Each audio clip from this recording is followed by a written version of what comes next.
What's up guys, Laneface here, and in this video I'm going to be talking about some of the rare, elusive, and hard to get items in Final Fantasy VII. So if you've played this game, which I'm sure you have since you clicked on the video, you know just how big this game is, how many things there are to do, how many things there are to get, and how even someone who's played this game multiple times can forget some things as they progress through the game. So I've created a list of my top 10 rarest items in Final Fantasy VII. Before I start, I just want to say a couple things. First, this only includes items that you can use in your inventory during battle. So this doesn't include weapons, materia, key items, and other various items. This is just items you can use during battle. Secondly, this is just my opinion. If you think I missed something, let me know down in the comments section. I actually swapped out 2 items while editing this video. Just goes to show you that there's a lot of items to choose from. But here is my top 10. Let's get into it. In at number 10 is the War Gong.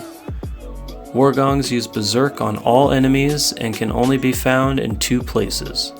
The first and only place you can get this item at any point after you get the buggy from Gold Saucer is in the Gungaga area, where you need to fight a Grand Horn.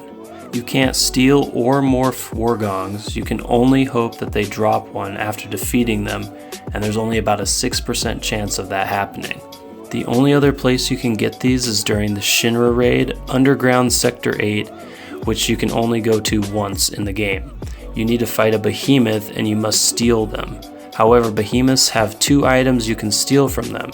The first being a Phoenix Down and the second being a War Gong, meaning you have to be unsuccessful stealing the first time and then successful stealing the second time in order to get it.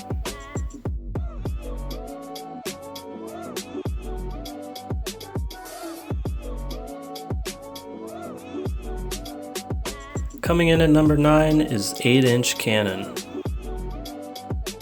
This item is funny because you can easily get to the end of the game and have a fair amount of these, and you can also get to the end of the game and have none of these, in which case you'll never be able to get one. You get 8-inch cannons primarily by stealing them from Attack Squad Shinra soldiers. You encounter these guys a number of times throughout the game. So here's me fighting them during the North Coral Huge Materia mission, and here again during the same mission when I'm at the end of the train.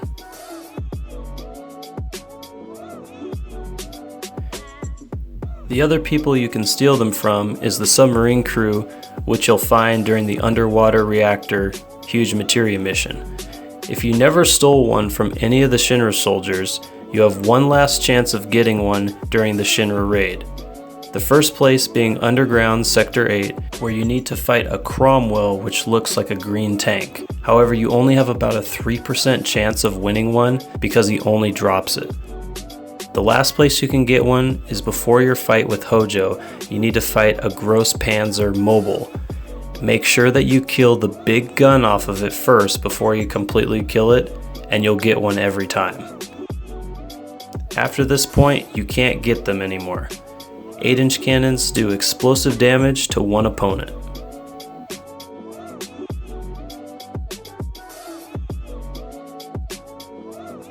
In at number 8 is Holy Torch. There are 2 places to get this, and both can be a little difficult. The first is in the Gaia Cliffs.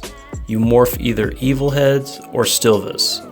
Evil Heads are the bats, and Stilvas are the guys that look like red mini materia keepers.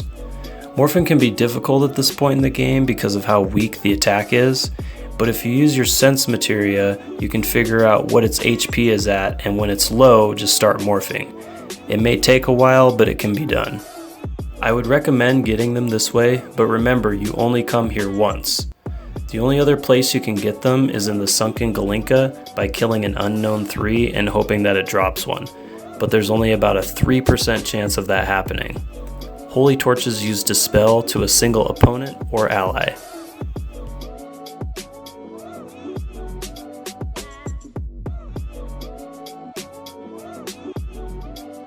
Coming in at number 7 is Mirror. Mirrors cast Reflect to all party members. They can only be found in one place, which is in Nibelheim, inside the Shinra Mansion. You need to fight mirages, which ironically enough look just like mirrors. What makes these so hard to get, at least in my experience, is that you're way more likely to fight other enemies, such as dorky faces, than a mirage. On top of that, even when you do find one, the only way you can get mirrors is by having mirages drop them after a battle, and they only have about a 12.5% chance of doing that. So you may be here a while if you're trying to get one.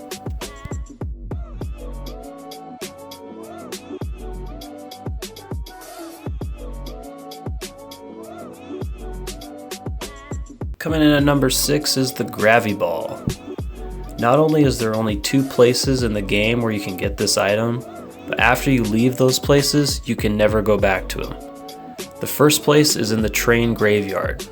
You'll want to fight a Dean Glow as seen here and hope that they drop one. However, there's only about a 12.5% chance of them doing that.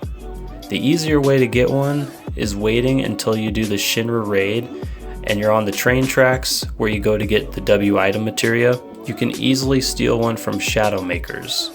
Graviballs cast Demi on one opponent, so if you do get it from the Shadow Makers, they're essentially useless at this point, but hey, at least you got one.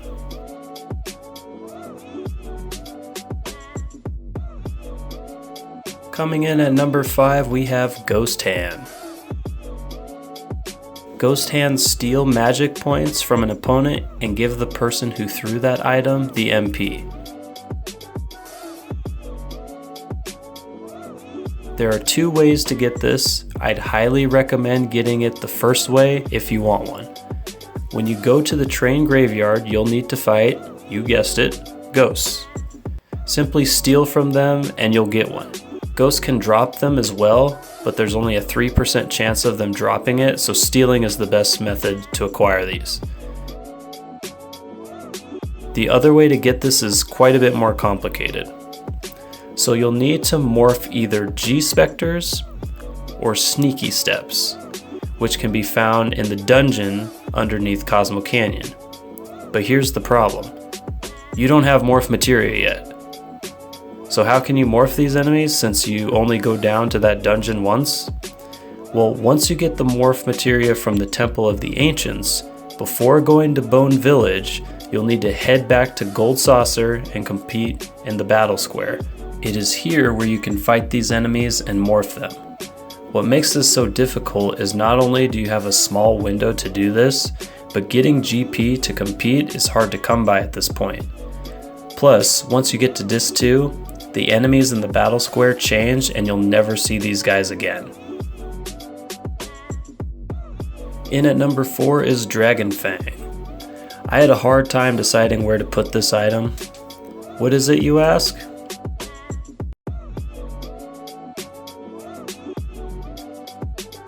That's Dragon Fang. It does lightning damage to all opponents and can be won by defeating the boss Schizo on top of the Gaia Cliffs.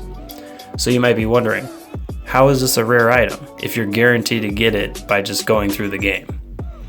Well, let's just assume for a second the W item duplication glitch doesn't exist. Besides getting one from Schizo, you can get one as a prize for winning the submarine game at Gold Saucer. That's it. You can only get 2 of these items in the whole game. Every other item on this list you can get 99 of if you're willing to grind for them. But with you only being able to get 2 of these, I think it's pretty rare, and that's why it's number 4 on my list. And at number 3 is the Vagyrisk Claw. I'm not sure that's how you pronounce it, but that's what I'm going with because the other way sounds real sexual. This is definitely the most complicated item on the list, so try and stay with me. Vagyrisk Claws use Petrify to one enemy. There are 2 ways to get this item, an easy way and a hard way. If it weren't for the easy way, this would have definitely been number 1 on my list. I'll explain the hard way first. You need to go to the Cosmo Canyon area, basically the land right before crossing the marsh to Nibelheim, and fight in the dirt patch area. Here you'll find the only enemy in the game that you can steal these from, called Bagris. Bagris, like the behemoths I mentioned earlier, have 2 items you can steal. However, they have 3 slots rather than 2. So in the first slot you have a soft. In the second slot you have another soft. And in the third slot you have a Vagyrisk Claw. You will try to steal these items in that order. So you'll have a 50% chance of stealing the first soft. Then you'll have a 50% chance of stealing the second soft. And finally, you'll have a 12.5% chance of stealing the Vagyrisk Claw. Those percentages are based off of your level. So the higher the level you are, the higher the chance you have of stealing a soft, which means the less likely you are to steal a Vagyrisk Claw. For example, if your character is level 77, they will have a 0.0034% chance of stealing one, or about 1 in 30,000. At level 52, your percentage increases to a whopping 1.32% chance of getting one.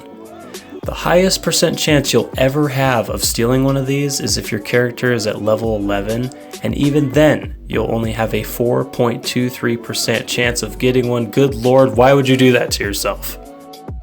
The only reason why I could see someone trying to get a Vagyrisk Claw this way rather than the easy way is if they're trying to get an ultimate perfect game file because of the lost Fort Condor prize that you get if you do it the easy way. But there's no way of knowing that you did it that way because the final prize you get is 3 elixirs, which you can get an unlimited amount of. So save yourself the trouble and just do it the easy way, which is like this. When you get out of the Mithril Mines, before going to Junon, head over to Fort Condor. Tell the old man upstairs that you agree to help them fight against the Shinra that attack Fort Condor throughout the game. If you're not familiar with how these missions work, basically at certain points throughout the game, you'll have an opportunity to come back to Fort Condor and fight against the Shinra in a minigame. If you choose to fight in the first 3 opportunities that you have, you can get a Vagyrisk Claw. You do this by, instead of actually hiring the soldiers that you usually do to fight, you want the enemies to make it to the fort. When this happens, your characters have to go out and fight a CMD Grand Horn.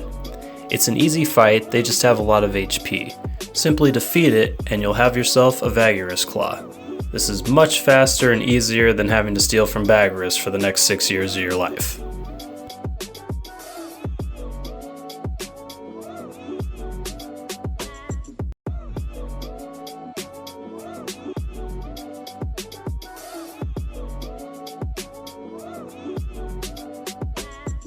In at number 2 is the Kiss of Death.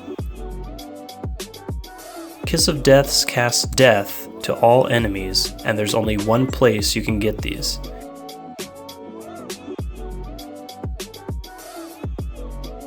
At the end of the game, when you get to the bottom of the northern cave, take the right path and head down to the bottom area.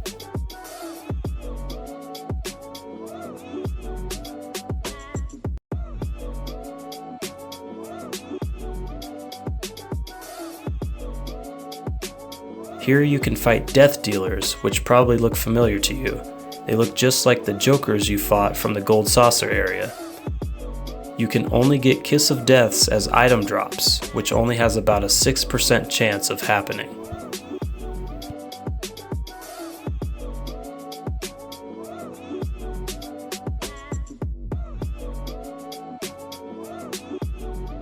And coming in at number 1, it's the Earth Mallet. Earth Mallets cast Quake 3 to all opponents. This item can only be found in one tiny area, and once you leave it, you can never go back. Once you defeat Schizo from the Gaia Cliffs, you make it to the top of the crater and start to walk down it. In this area is where you need to fight a Gigas. All you can do is hope he drops one, which has a 12.5% chance of happening. On top of that, you're much more likely to fight the grenade enemy instead, so you'll probably be here a while if you want one.